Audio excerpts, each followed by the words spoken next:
Thank you so much for tuning in today. I have a very special guest with me, Anne Pinchak.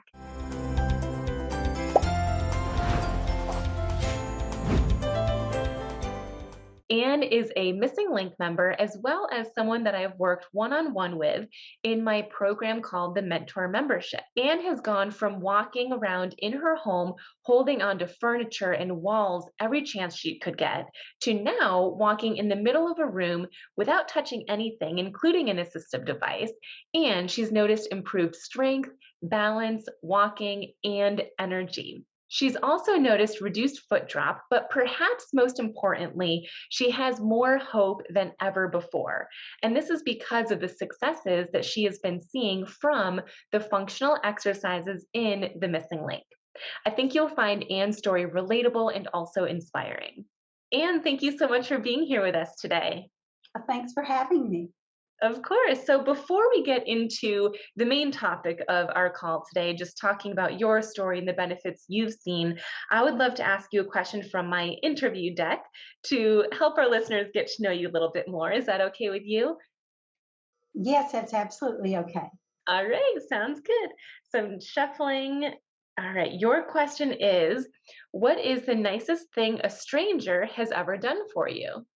I guess when I first got married years ago, we had a little Hobie cat on this tiny little lake, and we went out in it and got stuck, and we couldn't get back because there was no wind, and really we didn't know what we were doing.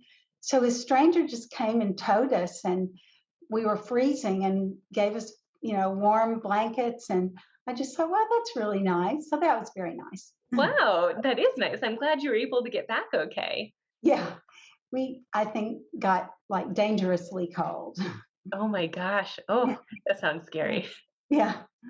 Awesome. All right. Well, thank you for sharing that. And I know just because I've been working with you for a while, all the different benefits that you've been seeing from MS specific exercises. However, can you first give us an idea of what type of MS you have, how long you've been diagnosed for, and just a little bit of your background? Sure. I now have progressive MS. I started with relapsing remitting. My first symptom was in my 20s, and the doctor said, with eye problems, the doctor said could be MS, might be not. Don't worry about it. So 20 years later, I was diagnosed with MS, um, because I had a lot of very dramatic symptoms, and an MRI showed it. So I've had it now about 19 years. Been diagnosed 19 years. Wow, that's crazy. Unfortunately, I hear that story so often where one of my clients will say, "Well, I was diagnosed in this year, but I've had symptoms for 20 to 30 years before then." So it's unfortunately too common. I think that's getting better nowadays, though. I think it is. Yeah. So, can you give our listeners an idea of what your mobility was like and just kind of where you were at mentally and physically before joining the Missing Link and working with me one on one? Sure. I think in a lot of ways I was in denial. I would swing my leg. I wouldn't bend my knee. I and yet didn't look at it as it really was. So I was in a lot of pain, and I couldn't do a lot. I could just walk a little bit, but with assisted devices, and I was frustrated and hurting. Yeah. And in terms of mobility in your home or outside of your home, what did that look like? Were you consistently using a mobility aid or not? Were you falling? Was it challenging? How did that look? Well, I was along the denial mode. I would walk. So I'd go, oh, I can walk, but really, I'd just be holding on from thing to thing or wall to wall. And then outside, I used to be very active and run, but I really couldn't go very far at all, even with a rollator, because I hurt so much. So, maybe even just a half a block, and that was the challenge. Awesome. Okay. So, one thing that you've mentioned to me just on our calls together is that you feel like people with MS get used to hearing that they can't do things or believing that they can't do things, whether that comes from their doctors saying, oh, you can pretty much guarantee you'll need a walker or something, or if it comes from yourself, like, oh, I can't bend my knee, I guess that means I'll never be able to bend my knee. And so we have these thoughts of, okay, can't do this thing, but then you've also experienced actually improving from that point. Can you talk a little bit about how how you feel people with MS actually can make a change even though you've been told or feel like you can't? Well, I think for me, it's been really important to have someone who's positive and who's knowledgeable and who believes that I can change and has seen it in others. And I think it's very easy to get stuck when I'd had a physical therapist in the past. The first one I ever saw just said to me, don't expect to get any better. And so when you start on your first day with that, it's easy, one, to get scared and discouraged. And then because I was working with people who weren't that knowledgeable, I really started to think I can't get better.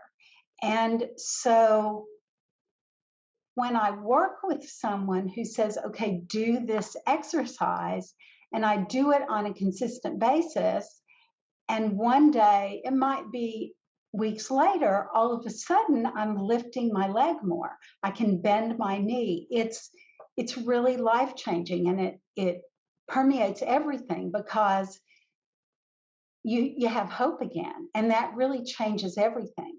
And so that's made a big difference. Yeah, and it's been cool watching you too, because even just thinking back to our very first day together, I was watching you move around and you were moving so much different than you're moving now. So you can definitely see the improvements. Yeah, and that first day, because you were asking me to do things I really can't do, I was struggling not to cry. I'm like, oh my God, I really can't lift my toe. Or why can't I bend my knee? And so, it got me to look at, okay, this is what reality is. And then where do I go from here? Yeah, and that's a really good point because a lot of the times the MS specific exercises can be very discouraging because they're hard for you to do. And oftentimes, as you literally just stated, you didn't realize how weak you were until you isolated that muscle group and you tried to lift your leg or do a movement with just one muscle group. So it can be defeating and discouraging. Can you explain, just from your experience, how the exercises that you and I have been doing, the MS specific exercises, how have those been different for you from other exercises you've done in the past, whether at physical therapy or just in a gym or elsewhere? Well, they're functional.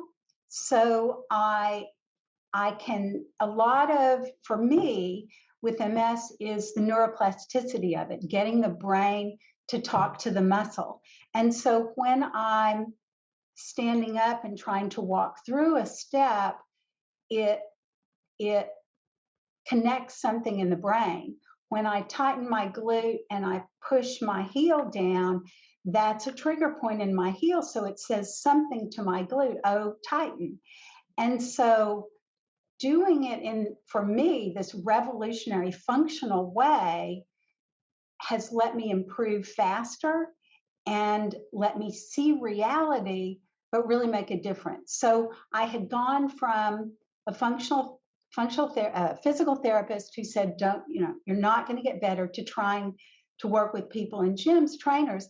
And that was the flip side. They're like, oh, let's do these exercises. And they were pretty easy. I could build my arm muscles, or so I was not doing the challenging parts. So it's a fine balance to do the challenging parts, but in a way that's not just repeating something and it's going to feel defeatist or so easy that it doesn't really make a difference.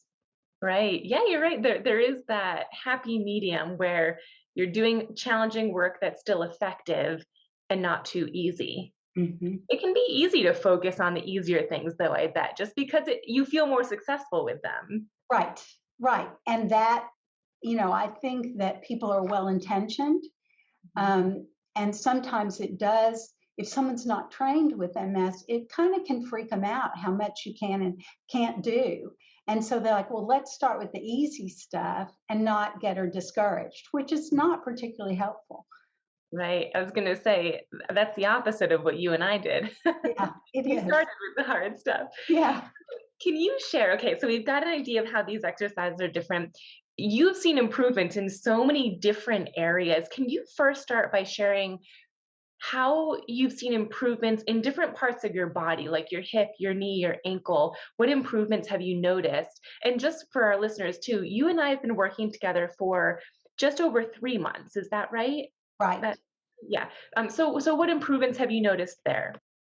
I can lift my leg more, so my hip flexor is stronger. And that's been a combination of both the exercise and the stretching and massaging it because, it hurts. It's not used to doing these things. And then I can bend my knee when I walk back instead of swinging my leg, which helps my back. And so my hamstring is stronger. And there again, too, stretching is a big part of it. And then I can lift my foot more. Before, I'd look at it and it wouldn't do anything. And now I can lift it. And there are times on a good day, especially in the morning, when it all clicks and comes together. And I can also walk some without an assisted device, which is really great.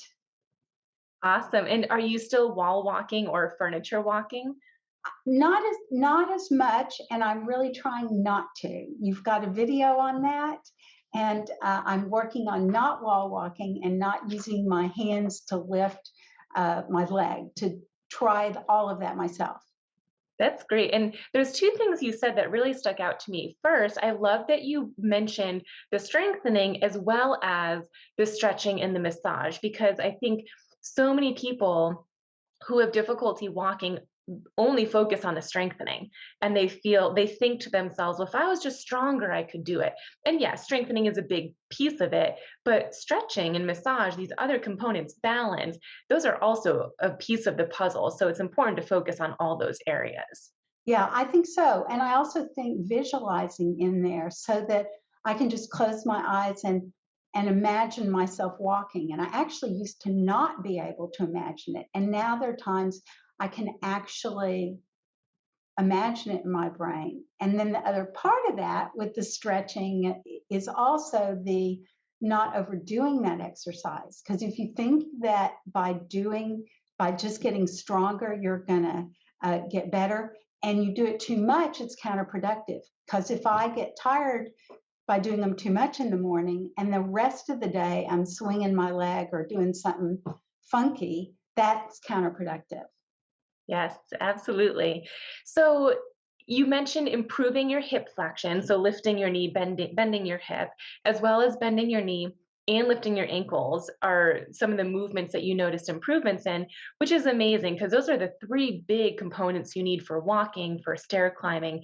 Can you explain how your mobility, just in your day to day life, in your kitchen, in your living room, how has your mobility changed within your home as well as outdoors? When I have energy and when I'm focused on doing it properly, I I walk in a much more functional way, which means I put weight on my weak leg.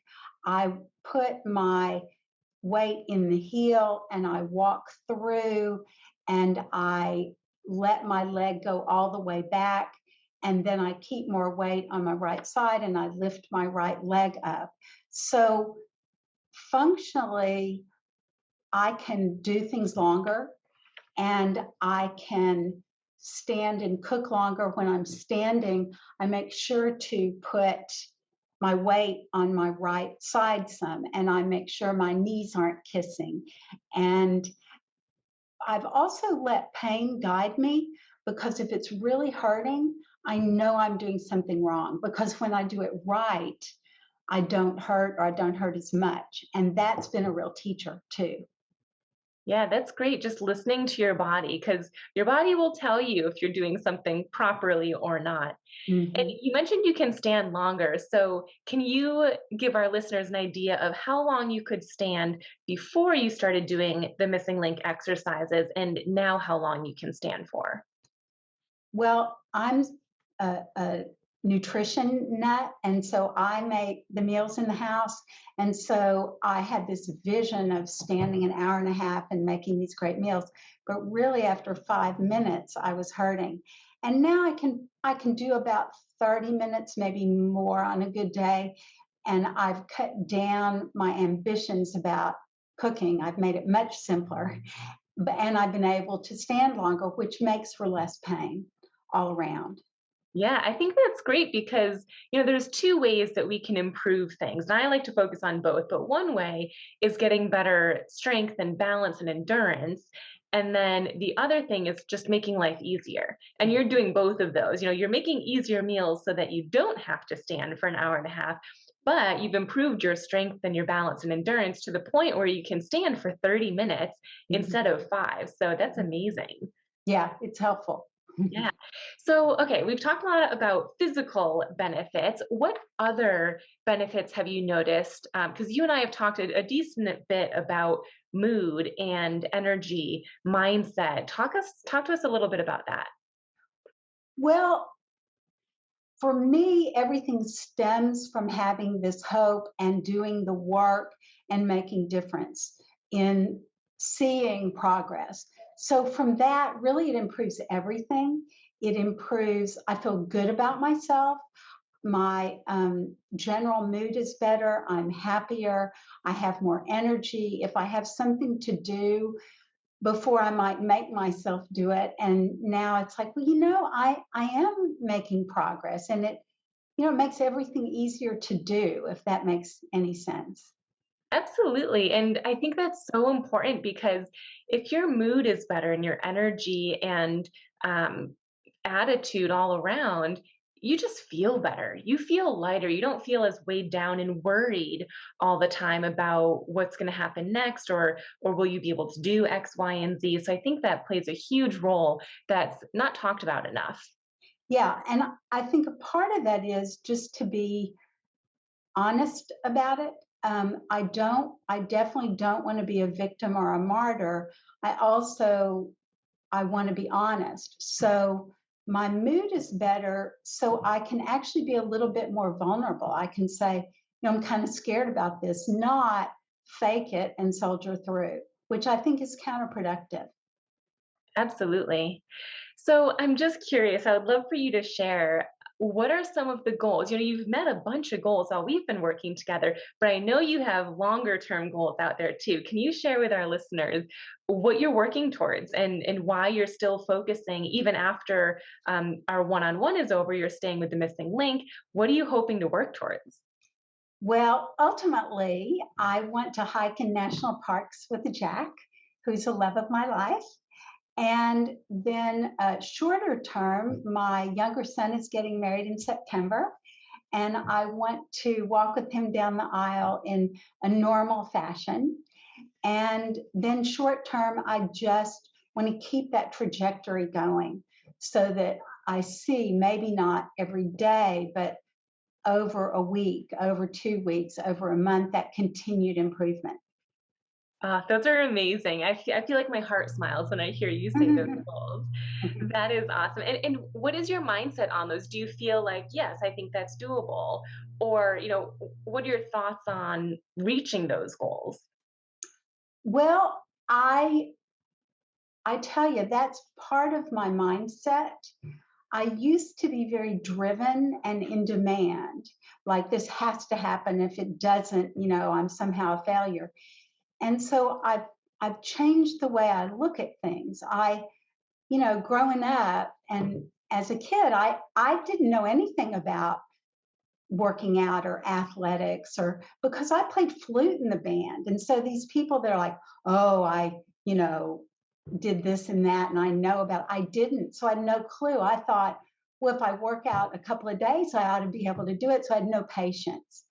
So what I do is I say, I control what I can do, which is I can work out every day, be mindful of how I'm feeling, how much I do. I can't control if I'm actually in X amount of time doing what my goal is. So I relinquish what I can't control and I control what I can control, which is what I do day by day. Yeah, that's such a great outlook because I also feel like that plays a role mentally as well. It just gives you control back while also having ease and not trying to make certain things happen at a certain time. Yeah, yeah, and I probably got there from doing it the wrong way many years and thinking I could control things I couldn't. But that long-term surrender and patience and trust, and that short-term doing what I can so I have integrity with myself. Absolutely. And I think, you are just a true testament to resilience and consistency. A lot of people will thank me for the missing link, but I always return it on them because I can give you the tools. I can tell you the exercises to do, but it is up to you to actually do them consistently, even when it's hard, especially when it's hard. And so kudos to you for trusting the plan, staying with it, and doing it consistently because again, even just seeing you through the camera, you can see the difference, just your posture, the walking. So I'm so proud of you and the effort that you've been able to put in. Oh, thanks. And I can't say enough how much it is to have somebody who's positive and knows what they're doing. And the other piece of it is that it's a tiny steps thing, that I do it day by day and maybe just start out doing a little bit. And so um, I think not trying to do everything, but tiny step by tiny step. Yeah, and I like that you mentioned that because I feel like that's almost how we guided the program for you as well. We didn't focus on just walking all at once. We focused on strengthening. And then at a different time, we added in balance. At a different time, we added in the weight shifting. So all these different components we did kind of approach in that way.